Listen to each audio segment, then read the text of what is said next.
Osha Africa memu presidential jet. Ebusiama okaba bion san fan Brogya Genfi Sènse TV eso. Ebusiama hwe deputy year defense minister. Abra no opposition in sama okafa Ghana private jet no ho.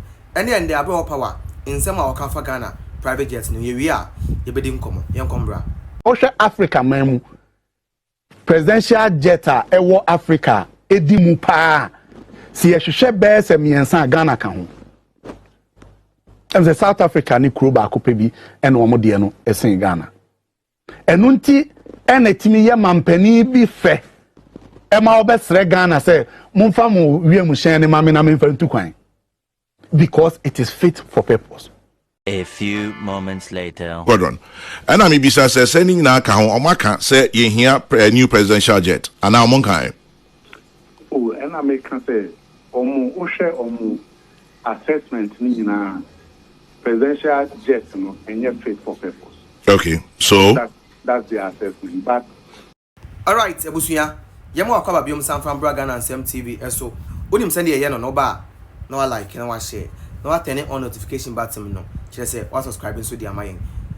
Eye deputy defense minister, eye Brogya Genfi. Abra wo position no. E kan say wo hwe ewiase mu ha.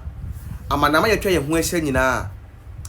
Countries ewa Africa hanoma omo presidential jet no papa pa no Ghana to so miensa eno to no ka say eno krenti na aman ni panyifo ni bi wo honoma se omo tu kwan a omo ba Ghana ha na omo ba gi Ghana presidential jet omo de tu kwan me na manim say aman panyifo bitimi ba gi ye de ono na ye de na owoka enti papa pa wo be ka kra okututa bla kwa ka say presidential jet no wo engine miensa to akokra say ya menu na ka bitimi ya den aye adwuma.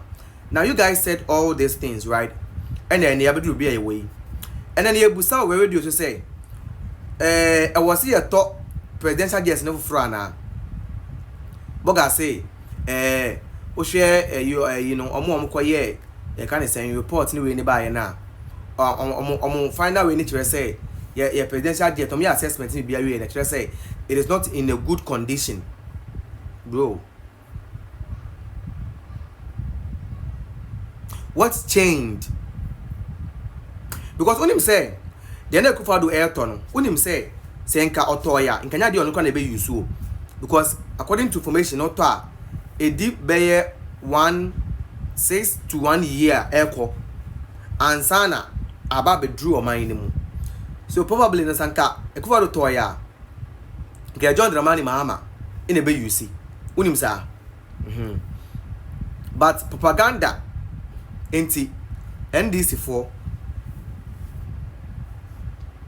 an kind of crime on say oh yes na o de propaganda ebu oman ana o de share amanfo timanfo ni tiuma say na eden eba on say ne no obia ka say nkamo ntofofro but one kasa wo ka no say be mpredua otirim bu ufo esa say ndra o say oh when Jimiansa and ba ko se otime isu mienu menim se engine aka ba ko de ya what you see menim se nde engine no aka ba ko de ya you see me ka say sa nya twom na yeye wo man nim no eno na embo wo man nim wo man nyeden enkoso nya twom na yeye wo man nim no eno embo wo man nyeden enkoso but o ka obi nti ase oka obi fu say bia politics ntina wo kansa ba no kre ba akope no kre ba akope bon no kre ba akope ka mo moto ya nke bia we are not at where we are today ba propaganda enti ene ne wo bi ewe ebusuya ya Ghana Sènse TV e beda wa so nyanto boase na utie ejakob na wo UTV. Any some of the radio and TV presenters are more mind way mu. Sa asem we me yesen nka me mfi mu nka bi. But e was say e kan asem bi de kire mu binom. Tie. Impanyefo wo baby say adwen ni nyansa eni ba akufo trim tie. Sa ba ni ye. Adwen eni nyansa eni ba akufo trim. Enti ma adwen ya mo say monko na munim nyansa sa nkofo na mo ya mo sa nya atwomfo no. Ma adwen ya mo say monko na wonim nyansa. Ma wo say Jacob na wasa ya video bi a o say ye kasa amote sani ye kasa amote sana also kasa ayete emra na omo kasa no wante ene de ye kasa ne de wote saa mene no na waso nya adwuma na wani nso nya adwuma nti na huhu ade ene de waso ye adwuma ma wani ye aduan eye adwuma nti huhu ade eno nti ne kasa awote na asemu sinso a huhu ba saa mene de na esi a huhu na omo kan so a wonte ba pese ma huhu se sani akola nyansani enyini no sana akola kwase anso eden enyini eno nti impanyifo se panyina otna fie man kolare na nka ne se ka yakanya nkanwefo a oka hu bi panyina otna fie man kolare na nka ne yakanya nkanwefo a oka hu bi saa na ndro a na omo kana na omo di na na do na nkaku fo de ba omia ene opemso ga manche ene ochehine mu atem na wo ye din ma omo ye ye no enne se duru wo so ene won kofo so a yedin no mo nye esan se esan na watwa ato no mo no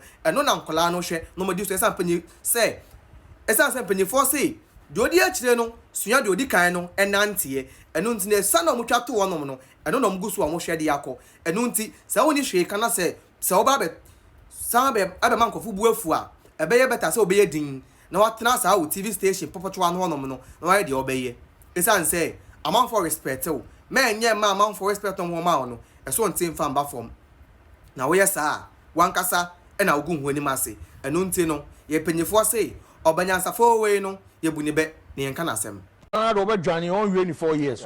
I'm telling you, you're not going to finish in 4 years. Listen, my point is that me you have to see UTV. We see UTV. What threatening president? So just shut up. That's none of your business. Who don't to shut up? No, you say I'm telling you. Don't put words in my mouth. You just said it. Don't put words in my mouth. You just said the president cannot finish his 4 years. Is that right? So what? I'm going to shoot the president or kill the president. The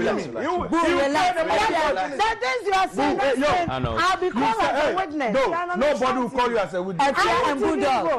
Thank you very much. Let's move on. He murdered his own brother, Mensa, the chief of Abidjan, so that they can blacken the stool of Ufurata, his half brother.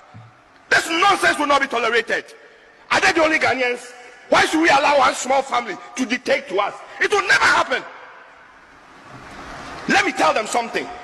In June 4, people were crying, let the blood flow. It was only military people whose blood flowed. Correct?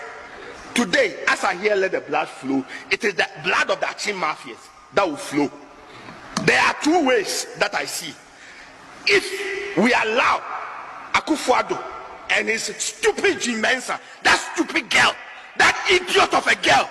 Look, I'm telling Jimensa today, me, my grandmother, she has what every woman has. My mother, she has the same thing. All my sisters have the same thing. And everybody is born of a woman. If Jimensa thinks she was not born of a woman, but came from some other angle, she should go ahead and do the new register and let me watch her. She will die 12 midday. She will die just like that. Nonsense. Idiot. You are a foolish girl, Jimensa. You are an idiot. I'm telling you today. Try it and you see. What kind of nonsense is that? You think you are better than us Ghanaians? You are better than the Christian Council who have advised you? Better than the House of Chiefs? Nonsense. Stupid Akufo-Addo girl. What about damn papa? She mean a yo. Common sense go muni bi. Cause you're for. Finish that Ghana, yeah, to mama. Moi. Jim 4. Look, let me tell you something.